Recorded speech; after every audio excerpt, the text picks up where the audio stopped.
ترمذی شریف میں حدیث مبارکہ ہے جو بخاری اور مسلم کے بعد حدیث شریف کی 6 کتابیں ہیں۔ پہلے نمبر پہ بخاری شریف، دوسرے نمبر پہ مسلم شریف، تیسرے نمبر پہ ترمذی شریف۔ 6 حدیث کی کتابیں جنہیں سیاہ ستہ کہا جاتا ہے، اور جب عالم دین بنتا ہے تو وہ آخری سال میں دورہ حدیث شریف کرتا ہے، اور دورہ حدیث شریف میں اسے حدیث شریف کی 6 کتابیں پڑھائی جاتی ہیں۔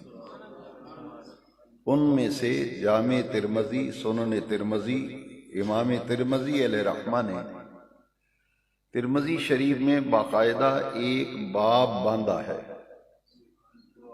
جس سے معلوم یہ ہوتا ہے کہ پورے مہینے کو بڑی ہی برکت اور بڑی فضیلت حاصل ہے کہ حضور اس مہینے میں کثرت سے روزے رکھا کرتے تھے،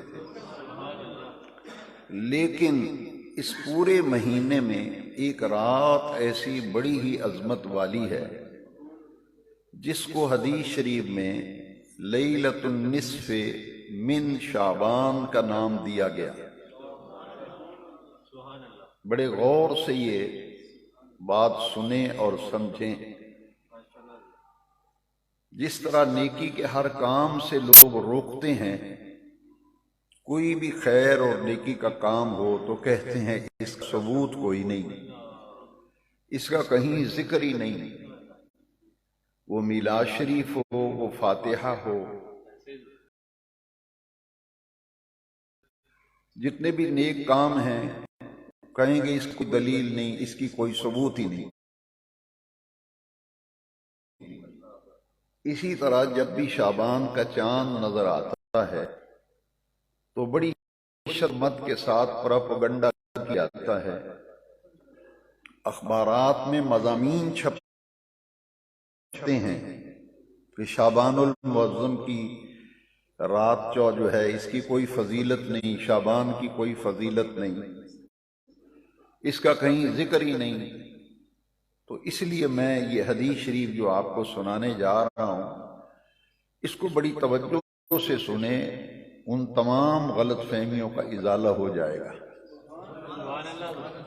امام ترمذی نے ترمذی شریف میں ایک چیپٹر اور ایک باب باندھا ہے، اور باب کا نام ذرا سنیں، باب ما جاء فی لیلۃ النصف من شعبان۔ اگر شعبان کی 15ویں رات کی کوئی فضیلت ہی نہیں، کوئی عظمت ہی نہیں، اس کا کہیں ذکر ہی نہیں، تو امام ترمذی تو باب باندھ رہے ہیں۔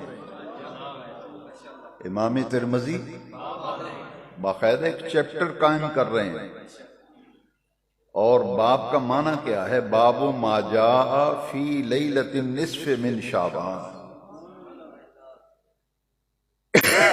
کہ آدھے شعبان کی رات، پورا مہینہ ہے، آدھا شعبان ادھر اور آدھا شعبان ادھر، جو درمیان والی رات ہے، یعنی ماہ شعبان کی 15ویں رات، یہ ہے لیلۃ النصف من شعبان، شعبان کی 15ویں رات۔ تو امام ترمذی تو باقاعدہ ترمذی شریف میں باب باندھ رہے ہیں کہ نصف شعبان کی رات کی فضیلت میں یہ باب ہے، اور اس میں کثرت سے احادیث مبارکہ اس باب کے اندر موجود ہیں۔ تفسیر روح المعانی میں علامہ محمود حنفی آلوسی بغدادی رحمۃ اللہ تعالی علیہ حدیث شریف کی 2 کتابوں کے حوالے سے حدیث شریف نقل کرتے ہیں۔ تفسیر روح المعانی، اس میں 2 حدیث کی کتابیں چوٹی کی، طبرانی اور بہقی، 2 حدیث کی کتابوں کے حوالے سے صاحب تفسیر روح المعانی حدیث نقل کرتے ہیں، اور حدیث شریف کے راوی ہیں مولا کائنات سیدنا علی المرتضیٰ کرم اللہ تعالی وجہ الکریم۔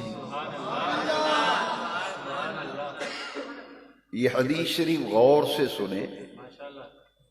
مولا علی راوی ہیں کہ میں نے حضور سے خود سنا کہ نبی کریم علیہ السلام اس رات کی عظمت اور فضیلت بیان فرما رہے تھے، اور حضور نے فرمایا تمہاری زندگی میں جب بھی شعبان کی 15ویں رات آئے تو فرمایا قوموا لیلہا وصوموا نہارہا.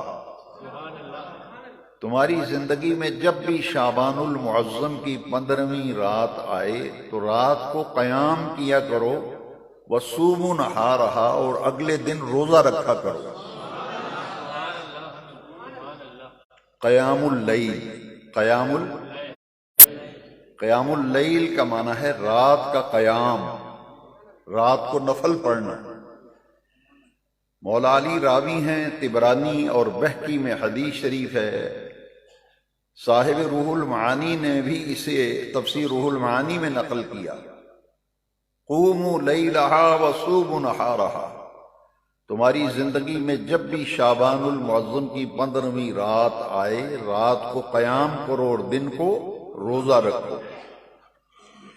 اب میں پھر واپس آتا ہوں کہ جامع ترمذی میں، سنن ترمذی میں امام ترمذی نے جو باب باندھا ہے، باب ما جاء فی لیلۃ النصف من شعبان، میں ایک بڑی ہی حدیث شریف قابل توجہ ہے. اس سارے سوالوں کا جواب آج کے خطاب جمعہ میں آئے گا کہ جو لوگ یہ کہتے ہیں، سوال کرتے ہیں کہ شعبان کی 15ویں رات کی کوئی فضیلت نہیں، نہ نفل پڑھنے چاہیے، نہ عبادت کرنی چاہیے، اس کا کہیں ذکر ہی نہیں، معاذ اللہ. یہ حدیث شریف ترمذی شریف میں ہے، باب اور چٹر نے آپ بتا دیا، اور یہ مروی ہے حضرت عائشہ رضی اللہ عنہا فرماتی ہیں ایک رات میں نے دیکھا کہ نبی کریم علیہ السلام اپنے بستر میں، بستر مبارک پر کمبل اوڑے ہوئے حضور آرام فرما رہے. رات کو میری آنکھ کھلی تو میں نے دیکھا کہ حضور اپنے بستر پر موجود نہیں تھے. تو میں حضور کی تلاش میں نکلی کہ حضور اپنے بستر اکبر جلوہ گر نہیں، تشریف فرما نہیں. تو حضور کہاں تشریف لے گئے؟ اب جب تلاش میں نکلی تو حضرت عائشہ صدیقہ فرماتی ہیں میں نے نبی کریم علیہ السلام کو ڈھونڈتے ڈھونڈتے جب جنت البقیع میں پہنچی تو میں نے حضور کو جنت البقیع شریف میں پایا،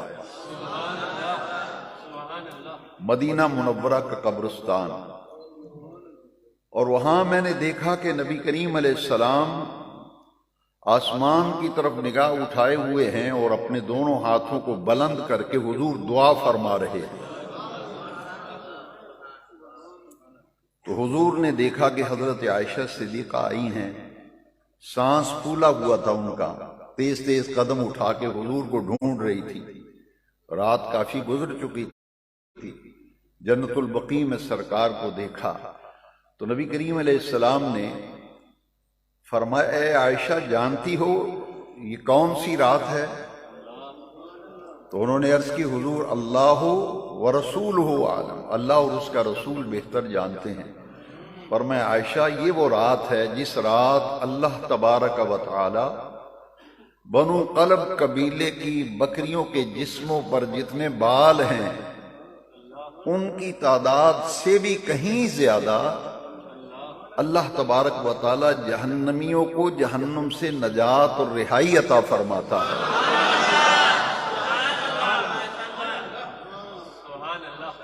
اور رہائی، جیل سے رہا ہو آدمی، کسی مصیبت سے نجات پائے تو اس کے لیے عربی میں لفظ استعمال ہوتا ہے براعت.